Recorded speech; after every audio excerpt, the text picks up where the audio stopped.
पूरी किताबों का सेट IASS की मेरे को घर पे आया। ये वमन एनिमा का डब्बा, ये नीति का पॉट, ये सब लेके आया मेरे घर पे और ये बोले ये तुम्हारा गिफ्ट है। तुम आई नहीं, मेरे को मालूम था कि तुम इतनी बिजी नहीं थी, तुम 7 दिन की छुट्टी डाल सकती थी, लेकिन तुम आई नहीं तो ये तुम पढ़ने में इंटरेस्ट है तो मैंने तुम आपके लिए बुक्स लाए।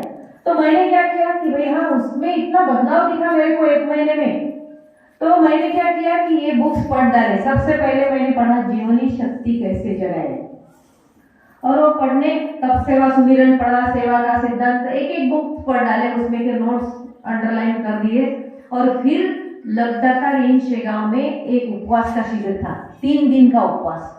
और जिंदगी में मैंने कभी उपवास नहीं किया था। इन्हें हरतालिका जो रहती ना, जो सबसे बड़ा पतिव्रत्या का उपवास बोलते हैं, तो मेरी मम्मी बोलती थी कि भाई हरतालिका के दिन तो भी मत खाओ, एक अच्छा पति मिलेगा। तो मैं बोली पति कैसा भी मिले, मेरे को कुछ करना नहीं है, मेरे को खाने को दो। और हमारी जो मेरी मैके की फैमिली, जो बकार फैमिली है, खाने में इतना इंटरेस्ट है, इतना इंटरेस्ट है कि सुबह होते शाम तक क्या खाए कैसे खिलाए, खिलाने में भी इंटरेस्ट है और खाने में भी। जहाँ जो अच्छा मिलता है, जो होटल में जो अच्छा मिलता है, कहाँ पे पाव बड़ा पाव अच्छा मिलता है, कहाँ पे छोले भटूरे अच्छे मिलता है, वहाँ जाके 10 किलोमीटर में जाएंगे लेकिन वहाँ ही खाएंगे। तो इतना इंटरेस्टेड हमारी फैमिली। और सुबह 8 बजे में पिताजी के साथ खाना खाती थी। फिर इन-लॉज में आए तो थोड़ा देर हो गया। तो ऐसी फैमिली में मैं पली बड़ी हूँ। तो मेरे को तो मैं क्या बोलते खाओ थी, क्या बोलते उसको, खाने पे बहुत प्रेम था। तो ये जो लगदाता इनमें शिविर हुआ, मैं ऐसी बैठी थी, वो बोले कि अभी ये शिविर के मैंने पैसे भर दिए, तू आ जा। मैंने मेरे हस्बैंड के भी पैसे भर दिए थे, वो भी बाद में आए। तो हम बैठे और सुन रहे थे, और मेरा इतना माथा ठनक रहा था, इतना सिर दर्द हो रहा था कि मेरे को डॉक्टर साहब क्या बोल रहे थे ये तो मेरे को समझ में भी नहीं आ रहा था। और मेरे को इतना गुस्सा आ रहा था खुद पे कि क्यों आई है, क्योंकि पूरा दिन मेरा सिर दर्द कर रहा था। और सिर दर्द मेरा उस दिन का नहीं था, मेरा सिर दर्द 16-17 साल पुराना था। तो 16-17 साल मैंने कॉम्बिफ्लाम, ब्रूफेन, नाइस, इतनी गोलियां खाई थी, जो भी डॉक्टर ने बताई वो खाई थी, जो भी मेडिसिन वालों ने यानी फार्मास्यूटिकल्स कंपनी ने बताई वो भी गोलियां खाई थी। और MRI, CT स्कैन सब कर दिया था, वो सब नॉर्मल आता था। फिर भी सिर दर्द इतना था कि मेरे को सिर दर्द हुआ कि वही तभी के तभी मैं गोली खा लेती थी, आधा घंटे में नॉर्मल हो जाती थी, फिर पीरियड लेने जाती थी। तो इतना सिर दर्द था। तो ये गोलियां खाते खाते भी मैं थक गई थी, बहुत सिर दर्द था।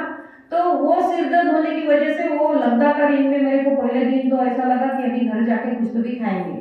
तो वहां पर नींबू शहद पानी मिला, अदरक मिला के, और शाम को 7 बजे नींबू शहद पानी, और ऐसे सुनते बैठो। फिर घर गई। फिर मेरे दिमाग में आया कि इतना पढ़ा हमने, तो अभी प्रैक्टिकल नहीं किया, सिर्फ थ्योरी पढ़ी। ये तो थ्योरी थी। तो स्विमिंग भी करना है तो पानी में डूबना पड़ेगा, गिरना पड़ेगा। कितने भी स्विमिंग पे किताबें पढ़ डालो, स्विमिंग नहीं आएगी, उस पे गिरना पड़ेगा पानी में, तभी स्विमिंग आ सकती है। ऐसा मैंने मन को ऑटो सजेशन दिया और उस दिन रोक दिया कि कुछ नहीं खाया, घर पे जाकर। फिर दूसरे दिन भी 2 बजे तक मेरा माथा इतना ठनक रहा था कि मेरे को कुछ भी अच्छा नहीं लग रहा था। लेकिन 3-4 बजे ऐसा आश्चर्य हुआ कि बिना गोली के पहली बार जिंदगी में मेरा सर दर्द गायब हो गया। और सर दर्द गायब हो गया, और तीसरे दिन तो ऐसा लगा मेरे को कि बहुत ही अच्छा। ऐसे 16 साल में ऐसे आलती पालती मार के बैठ नहीं सकती थी। और क्योंकि मैंने ट्रेकिंग एक्सपीडिशन बहुत की हिमाचल में, मैंने 10-12 बार ऐसे 10 दिन चढ़ना और 2 दिन में उतरना, 12 दिन चढ़ना और 2 दिन में उतरना, पूरे Himalayan trekking expedition. YHI youth hostel association of India के हम ये प्रेसिडेंट थे काळे साहब, तो हम लेके जाते थे लोगों को। तो इतना चढ़ते थे तो ये जो नी है इसका अननेसेसरी एक्सप्लॉइट हो गया। तो ये नी इतना पेन करने लगा कि रात को 2 बजे में उठती थी, और छोटे बच्चे जैसे रोते हैं वैसे रोती थी वो पकड़ के। तो मैंने पंचकर्म 3-4 बार किया, आयुर्वेदिक गोलियां खाती थी, पूरा योगा रामदेव बाबा का वहां जाके आई, कहाँ पतंजलि हॉस्पिटल में, वहां सब करती थी। सब करने के बावजूद भी मेरा ये कम नहीं हुआ। एक बार क्या हुआ कि मैं अकोट जा रही थी, ये सर है हमारे यहाँ बैठे। मैंने 13 साल अकोट में शिवाजी कॉलेज में अप डाउन किया।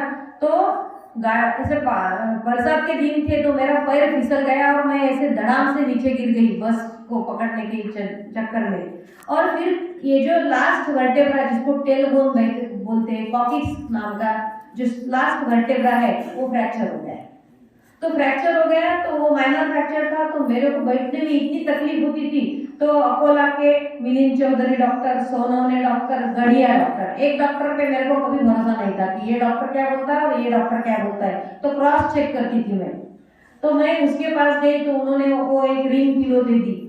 बाद में अप डाउन का इतना खराब रास्ता था अकोला अकोट कि मेरी गर्दन को, मेरे को बहुत अच्छे गले के पहनने का बहुत शौक था, अच्छे कपड़े, अच्छे दिखना ऐसा। तो वो गहने पहनना बंद हो गया, वो कुत्ते का पट्टा आ गया। वो पट्टा लगा के मैं अप डाउन करने लगी।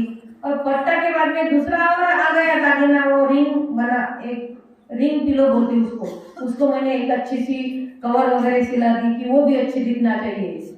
और वो लेके मैं रेलवे प्लेटफॉर्म पे, एसटी में, कहीं पे भी गई। तो और देहातों में गए, कभी तेरवी में, बादशाह नामकरण विधि में, तो मेरे को बहुत बुरा लगता था कि किसी को मेरे लिए चेयर लाना पड़ता था। मैं नीचे बैठ के खाना नहीं खा सकती थी।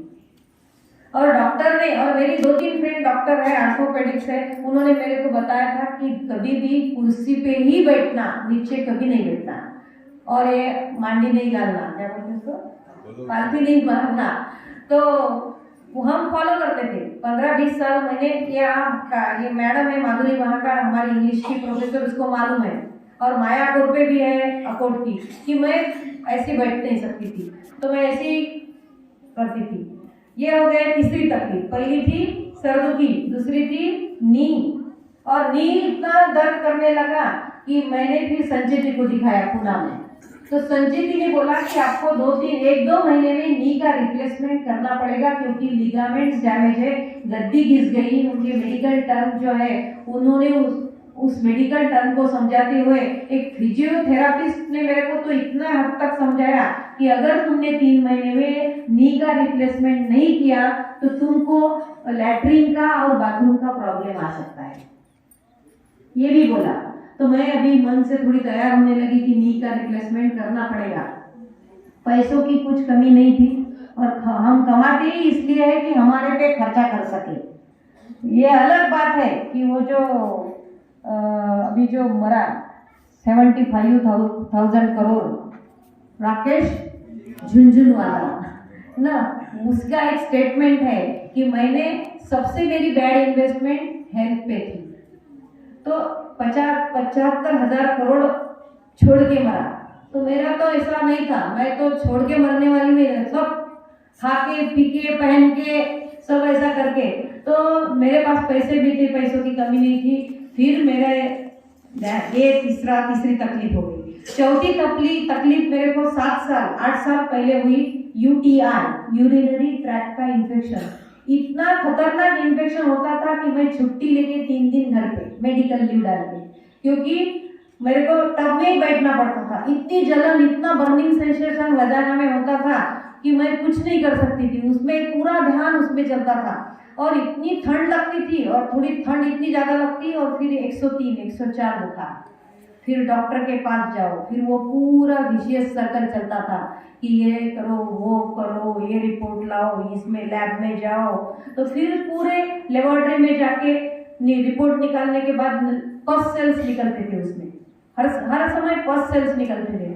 और फिर हम गोलियां खाते रहे। डॉक्टर प्रशांत मुड़ावकर अकोला के, उनके यहाँ मैं 3-4 साल गई। तो फिर वो नहीं उनका जमा। तो फिर लीलावती में मैंने चेकअप की। जिस दिन मैं लीलावती में चेकअप के लिए गई 36